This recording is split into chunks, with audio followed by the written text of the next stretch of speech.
South ఇండియాలోని అతి తక్కువ ధరలకి రత్నాలనందించే ఏకైక సంస్థ 6JVR.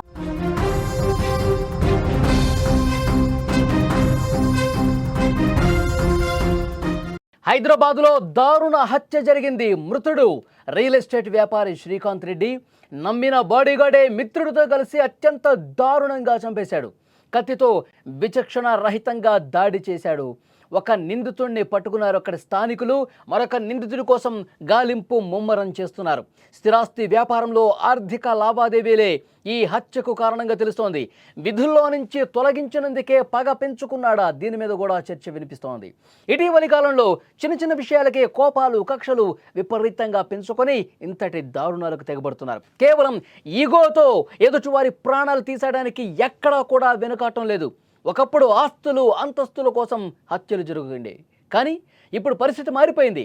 కేవలం ఇద్దరి మధ్య మాట అనుకుంటే, ఒకరికొకరు ఇష్టం లేకపోతే చాలు, వాడు ఈమె భూమి మీద బతకటానికి వీల్లేదు, నన్ను ఎదిరించిన వాడు, నన్ను తిట్టిన వాడు, నాకు ఇష్టం లేని వ్యక్తి ఈ భూమి మీద బతికి ఉండకూడదు అనే ఇలాంటి భావజాలం పెరిగిపోతుంది. ఇలాంటి ఒక సైకో మనస్తత్వాలు ఈ మధ్యకాలంలో పెరిగిపోతున్న పరిస్థితి. ప్రాణాలు తీసేంత స్థాయికి వాళ్ళు దిగజారిపోతున్నారు. ముఖ్యంగా కన్నవారికి కడుపు కోత, నమ్మిన వారికి వెన్నుపోటు, ఇలాంటి ఘటనలు మనం రోజు చూస్తూనే ఉన్నాం. నమ్మిన వాళ్ళే వెన్నుపోటు పొడిచారు. కంటికి రెప్పలా కాపాడాల్సినటువంటి వ్యక్తే కత్తికి పని చెప్పాడు. తనకు రక్షణ కల్పించాల్సినటువంటి వ్యక్తే ప్రాణం తీయడానికి కూడా ఆయన పూనుకున్న పరిస్థితి.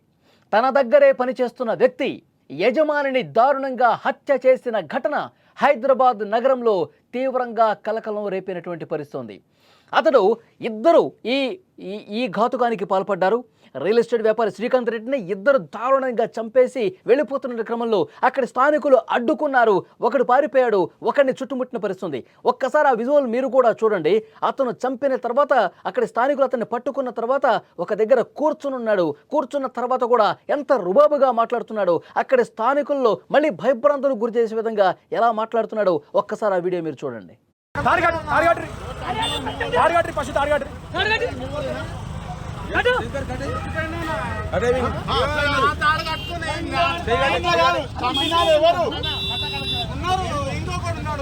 అవునా? ఎవరు? శ్రీకాంత్ రెడ్డి ఏడుంటాడు? శ్రీకాంత్ రెడ్డి అంటే మళ్ళీ నువ్వు చంపి అట్లా పోతే ఎట్లా ఆగాలి కదా?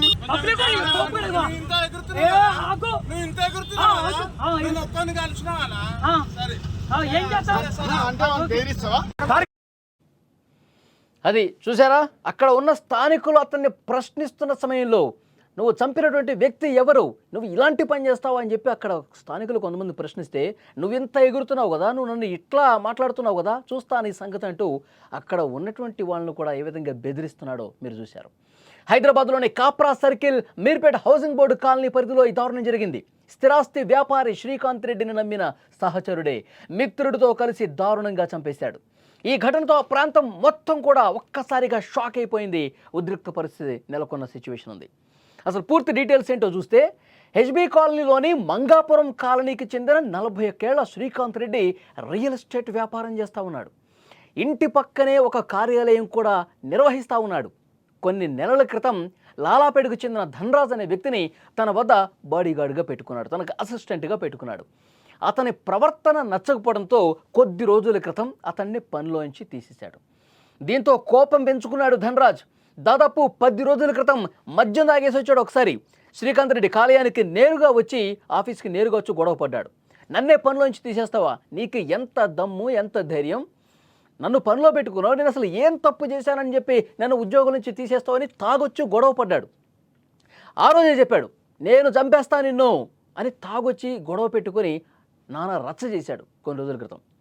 నిన్న సాయంత్రం సరిగ్గా 4 గంటల సమయంలో ధనరాజు తన మిత్రుడైన డేనియల్ జోసెఫ్ను వెంట పెట్టుకుని శ్రీకాంత్ రెడ్డి కార్యాలయానికి వెళ్ళాడు. మళ్ళీ పనిలో నన్ను చేర్చుకో అని కోరాడు. దీనికి శ్రీకాంత్ రెడ్డి సరే అని సోమవారం నుంచి రమ్మని చెప్పి కొంత డబ్బిచ్చి పంపించేశాడు. అయితే ఆ డబ్బుతో వాళ్ళు మద్యం సేవించారు. మద్యం సేవించి ఉండటంతో పగతో రగిలిపోయాడు.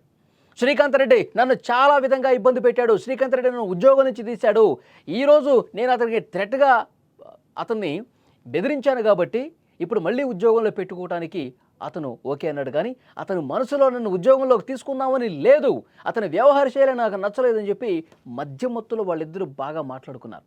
శ్రీకాంత్ రెడ్డి మీద పగతో రగిలిపోయారు. శ్రీకాంత్ రెడ్డిని వేసేద్దాం అని ఒక డిస్కషన్ వాళ్ళ మధ్య జరిగినట్టుగా తెలుస్తోంది. అందుకే సాయంత్రం 5:40 సమయంలో శ్రీకాంత్ రెడ్డి బయటకు రాగానే ధనరాజ్ జోసెఫ్ అప్పటికే కాసుకొని కూర్చొని ఉన్నారు. మర్డర్కి ప్లాన్ రచించారు. పదునైన కత్తులు వెంటబట్టుకుని సిద్ధంగా ఉన్నారు. శ్రీకాంత్ రెడ్డి అలా బయటకు వచ్చాడలతో విచక్షణ రహితంగా వెంటపడి కత్తులతో నరికి చంపేసినటువంటి పరిస్థితి. చెవులు, గొంతు, పొట్ట భాగంలో పదునైన కత్తులతో పొడవటంతో తీవ్రంగా రక్తస్రావం అయిపోయి శ్రీకాంత్ రెడ్డి అక్కడికక్కడే ప్రాణాలు కోల్పోయినటువంటి పరిస్థితి. దాడి జరిగిన వెంటనే ధనరాజ్ పారిపోయాడు. జోసెఫ్ను స్థానికులు పట్టుకుని కట్టేశారు. ఆ తర్వాత పోలీసులకి అప్పగించారు. ఆ జోసెఫ్ని ఇంతకుముందు మీరు చూశారు. ఈ హత్యతో శ్రీకాంత్ కుటుంబం కన్నీరు మున్నీరుగా విలపిస్తోంది. ఆయనకు భార్య, 6 ఏళ్ల కుమారుడు, 3 ఏళ్ల కుమార్తె కూడా ఉంది. మొత్తం కుటుంబ సభ్యులు, ఇతర బంధువులందరూ కూడా గుండెలు పట్టుకుని రోధిస్తున్నటువంటి పరిస్థితి. శ్రీకాంత్ రెడ్డి ఏం తప్పు చేశాడరా, మీకు ఏం పాపం చేశాడరా, ఎందుకురా అతన్ని చంపి మీరు ఈ విధంగా చేశారంటూ ఆ కుటుంబం కన్నీళ్లు పెట్టుకుంటుంది. అంతకుముందు పనిచేసినప్పుడు నమ్మారు అతన్ని, చాలా నమ్మకంగా పనిచేస్తాడని చెప్పి భావించారు. అందుకే జాబ్లో కూడా పెట్టుకున్నారు. కొన్ని రోజులు బాగానే ఉన్నాడు. ఆ తర్వాత అతని వ్యవహార శైలి నచ్చక దూరం పెట్టాడు. నువ్వు పనిలోకి రావద్దని చెప్పాడు. దాన్ని మనసులో పెట్టుకుని ఈ విధంగా పగ పెంచుకుని ఇంత దుర్మార్గానికి తెగబడ్డ పరిస్థితుంది. ఈ ఘటన గురించి సమాచారం అందిన వెంటనే కుషాయిగూడ పోలీసులు క్లూస్ టీం ఘటనా స్థలానికి చేరుకున్నారు. పరిస్థితిని అదుపులోకి తెచ్చారు. మృతదేహాన్ని స్వాధీనం చేసుకుని పోస్టుమార్టం నిమిత్తం ఆసుపత్రికి కూడా తరలించారు. ఘటన మీద కేసు నమోదు చేసి దర్యాప్తు చేస్తూ ఉన్నారు. ఈ హత్యకు ఆర్థిక కారణాలు ఇంకా ఏమైనా ఉన్నాయా, కేవలం పనిలో నుంచి తొలగించడమే కారణమా, వేరే రీజన్స్ ఏమన్నా ఉన్నాయా లేదో కూడా చెక్ చేస్తూ ఉన్నారు పోలీసులు. ఈ నిందితుల మీద, ఈ ఇద్దరి మీద పలు కేసులు గతంలో కూడా ఉన్నట్టుగా పోలీసులు చెప్తా ఉన్నారు. వాటి గురించి కూడా ఇన్వెస్ట్ చేస్తూ ఉన్నారు. వీళ్ళ ట్రాక్ రికార్డు ఒక క్రిమినల్ ట్రాక్ రికార్డుగా పోలీసులు భావిస్తున్నారు.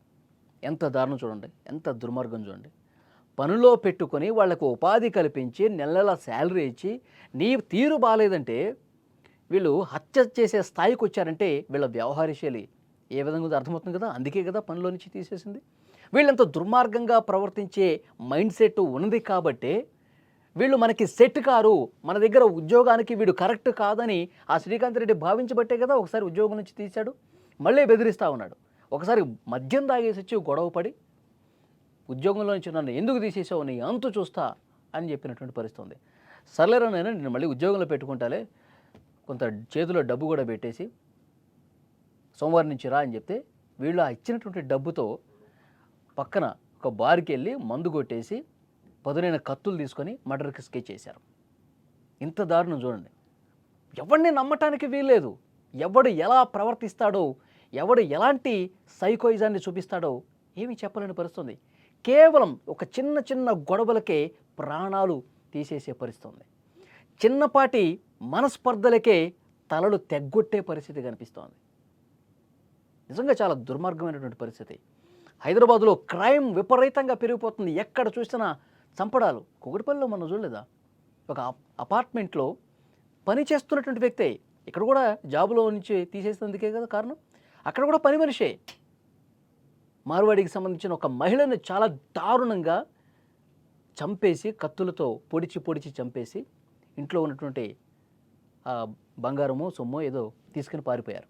జార్ఖండ్ రాష్ట్రానికి సంబంధించిన పనులు కూకట్పల్లిలో పట్టపగలు అపార్ట్మెంట్లో నమ్మారు కదా పని వాళ్ళు అని చెప్పి గొంతు కోసి చంపేశారు. ఇక్కడ కూడా అంతే. సో ఎవరిని నమ్మాలో కూడా ఏమీ అంతుపట్టని పరిస్థితి కనిపిస్తుంది.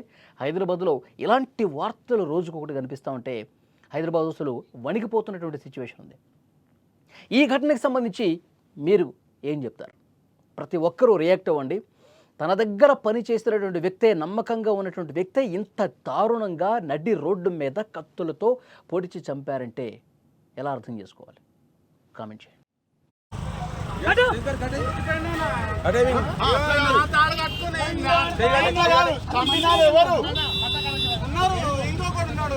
అవునా ఎవరు మంచి ఎవరు? శ్రీకాంత్ రెడ్డి ఏడుంటాడు? శ్రీకాంత్ రెడ్డి అంటే మళ్ళీ నువ్వు చంపేట్లా పోతే ఎట్లా ఆగాలి కదా నువ్వు? నువ్వు ఇంత ఎగురుతున్నావు నేను ఒక్కడిని కలిసినా సరే ఏం చేస్తావు? అంటే బెదిరిస్తావా?